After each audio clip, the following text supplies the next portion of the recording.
Hey, yo, Richmond, it ain't about how hard you hit. It's about how hard you can get hit, but keep moving forward. This is the Italian Stallion. See the one I leave Philly and come to RVA. I always check out my man, Mike King Biz, on ESPN, 5-7 a.m. The champ of business talk radio.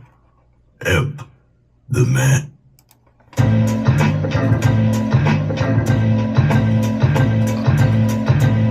Mike King is in the business.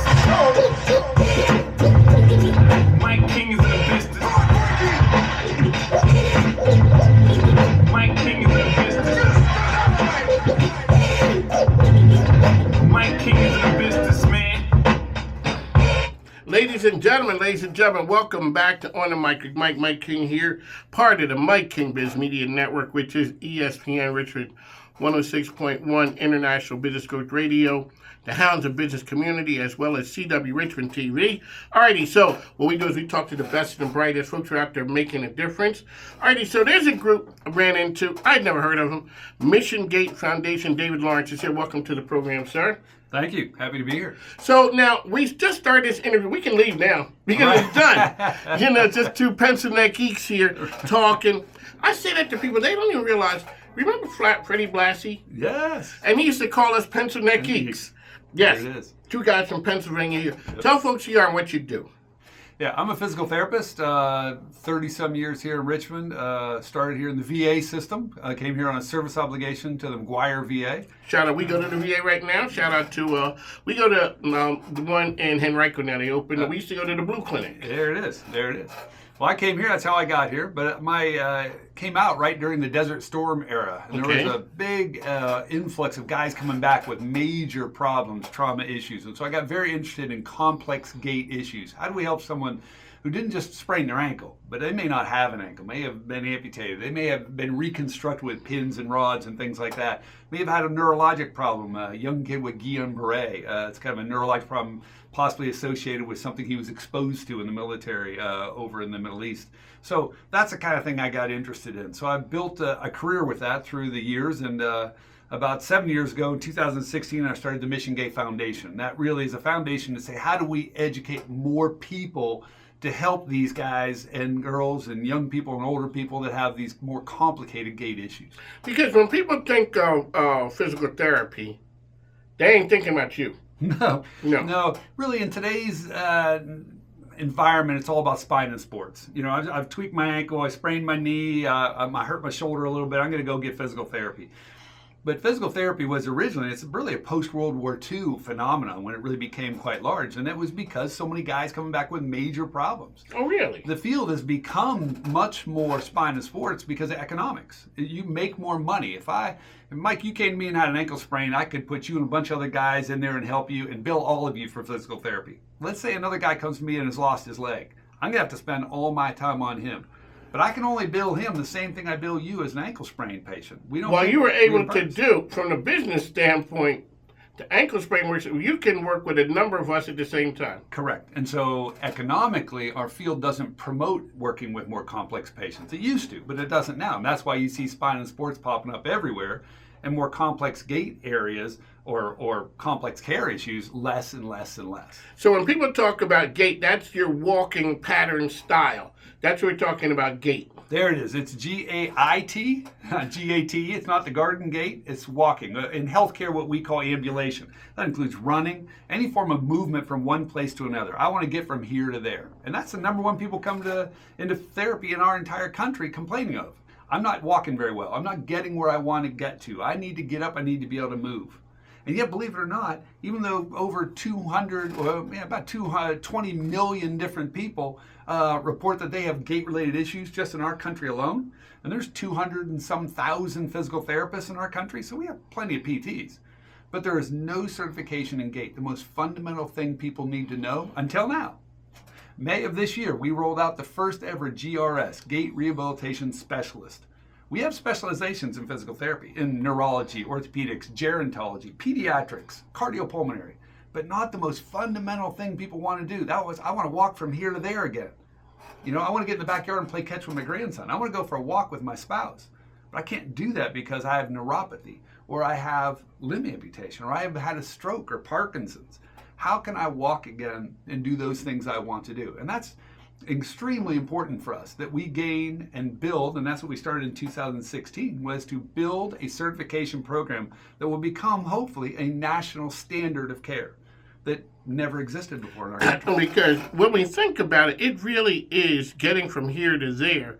And people don't think about, all people do is think about, I tweaked my shoulder, I got to go to physical therapy. We don't think about all the other things that physical therapy does that really works for the person at the most basic function of life, which is getting from here to there.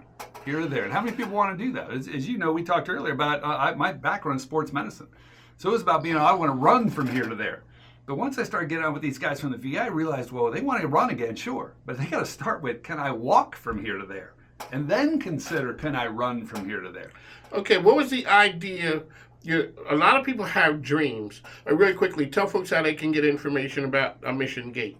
Well, the Mission GAIT Foundation, missiongate.org, or you can go to our YouTube/Mission GAIT channel. Over 350 videos and information, all free of charge, out there for people to utilize to gain information. That stuff is free of charge because I have good sponsors. People that sponsor us, give us the resources. It's a beautiful thing with sponsors. I mean, shout out to the sponsors. Absolutely. Because it does, it's not letting money stand in the way of people getting help. You know what? That's exactly when people ask me about, the GAIT Center is so popular, it's growing and growing, and so many people come to us, said, why don't you start a franchise idea? Franchise this out and make a lot of money off of it. I said to them, well, first of all, the franchise pitch would go something like this. I'd say, Mike, hey, I want you to buy into my franchise, and I'm only going to lose you about 20% of your income. Well, that's probably not going to work very well. No. Why am I going to lose you? Because you're going to treat complex patients, not ankle sprains, and you're not going to make as much money. But you're going to love your life. You're going to have a happier existence, but I'm going to lose you money. So when I realized I needed to do this and people came and asked me to, I said, the only way we can do it is the foundation, in which I'm going to have generous donors, thankful, grateful patients, bring money into this, because I grew up, my dad was a public school teacher in Erie, Pennsylvania, right? So we didn't come from money.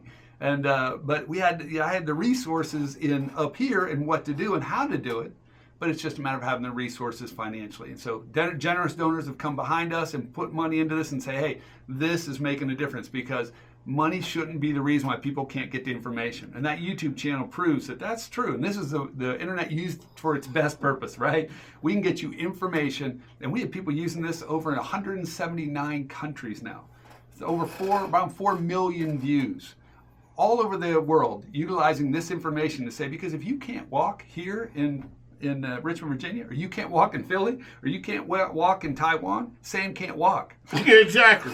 It is the same. Exactly. That is, I don't care where you are, the situation is the same. Yeah. Okay, so want to give a shout out to some of your sponsors. Hey, we want to show some love there. Well, I will tell you, most of our funding comes from grant sources and from generous donors. So, so that's how yours. Yep, that's how yours exactly. works. We're not a lot of corporate sponsors yet. Okay. We'd love to see that take off at some point in time, but at this point in time, it basically comes in through donations and through grants. Alrighty, and so it was established back in 2016. Correct. When did you know you had something there?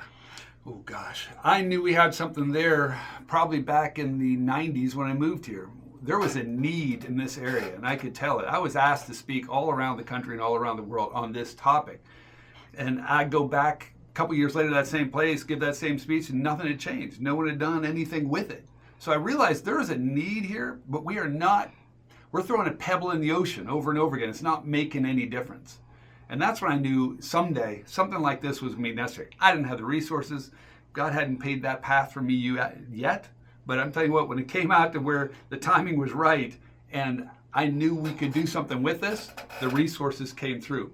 What is the certification program? Explain that to us. Exactly. So basically, it's a 3-tiered process that we wanted to do.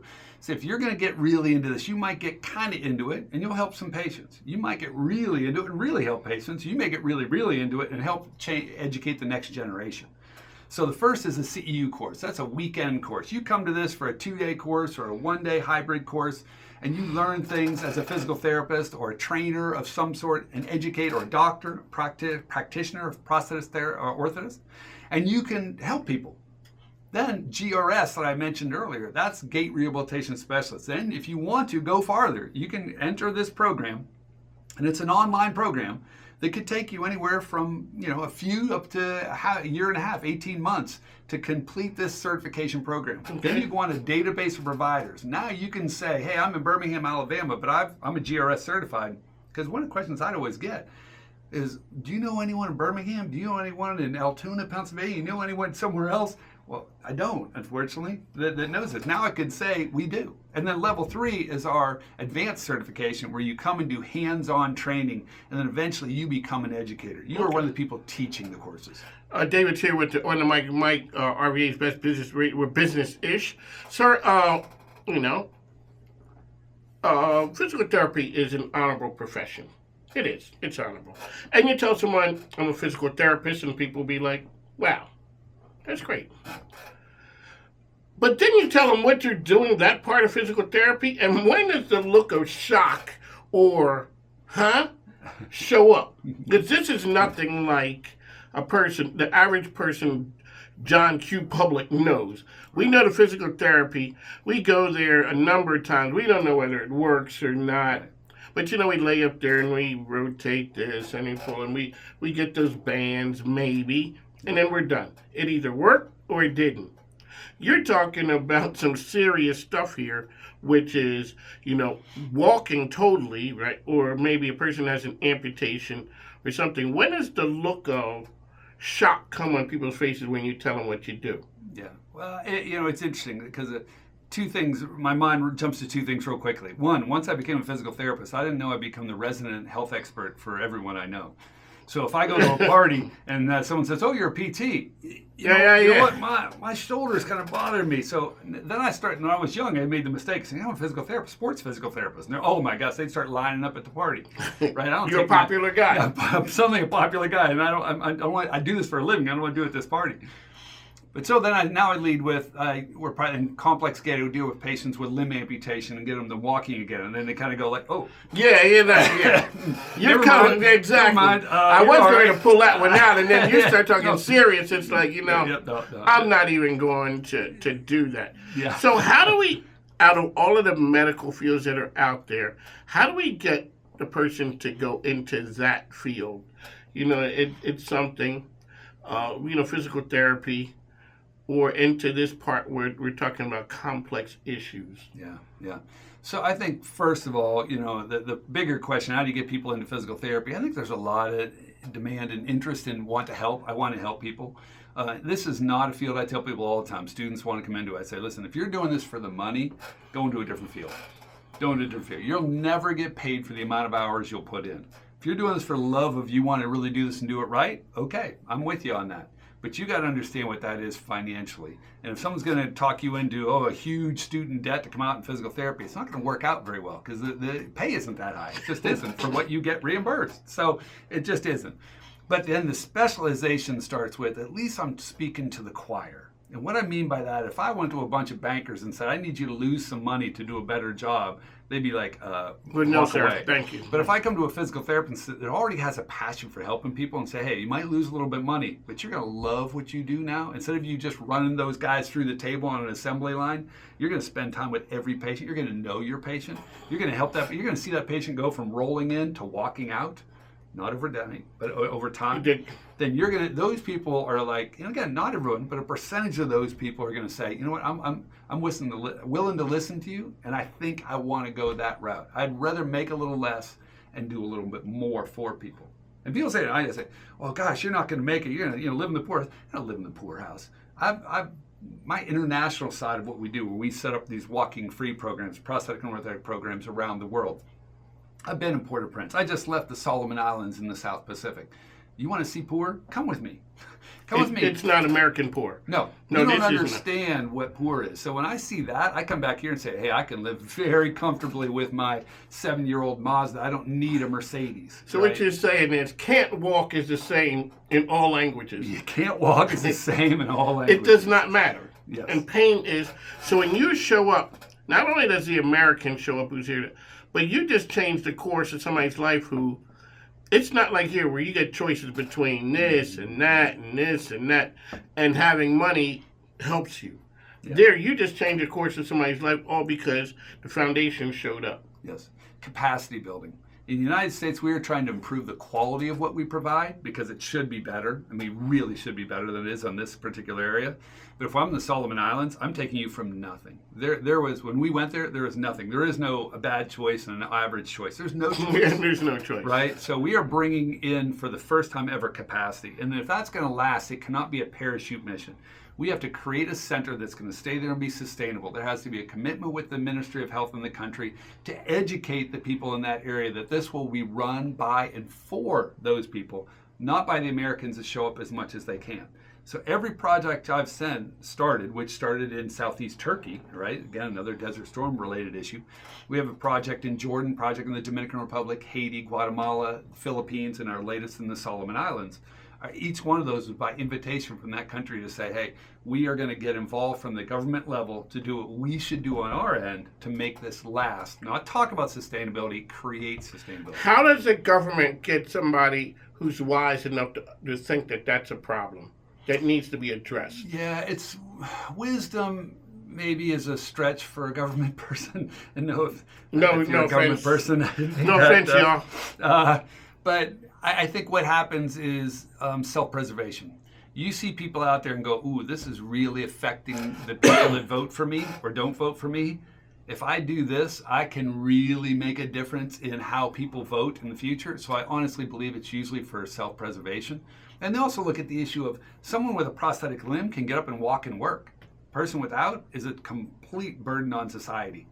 And if you're in that country, you got a real problem there. If a big portion of your workforce can't work because of something like this when they could be working with something like a prosthetic, you're actually going to be making more money in your country. So I think it's preservation. There you go. David is here with us. We'd like to thank you for coming in. How can people get information out about Mission GAIT?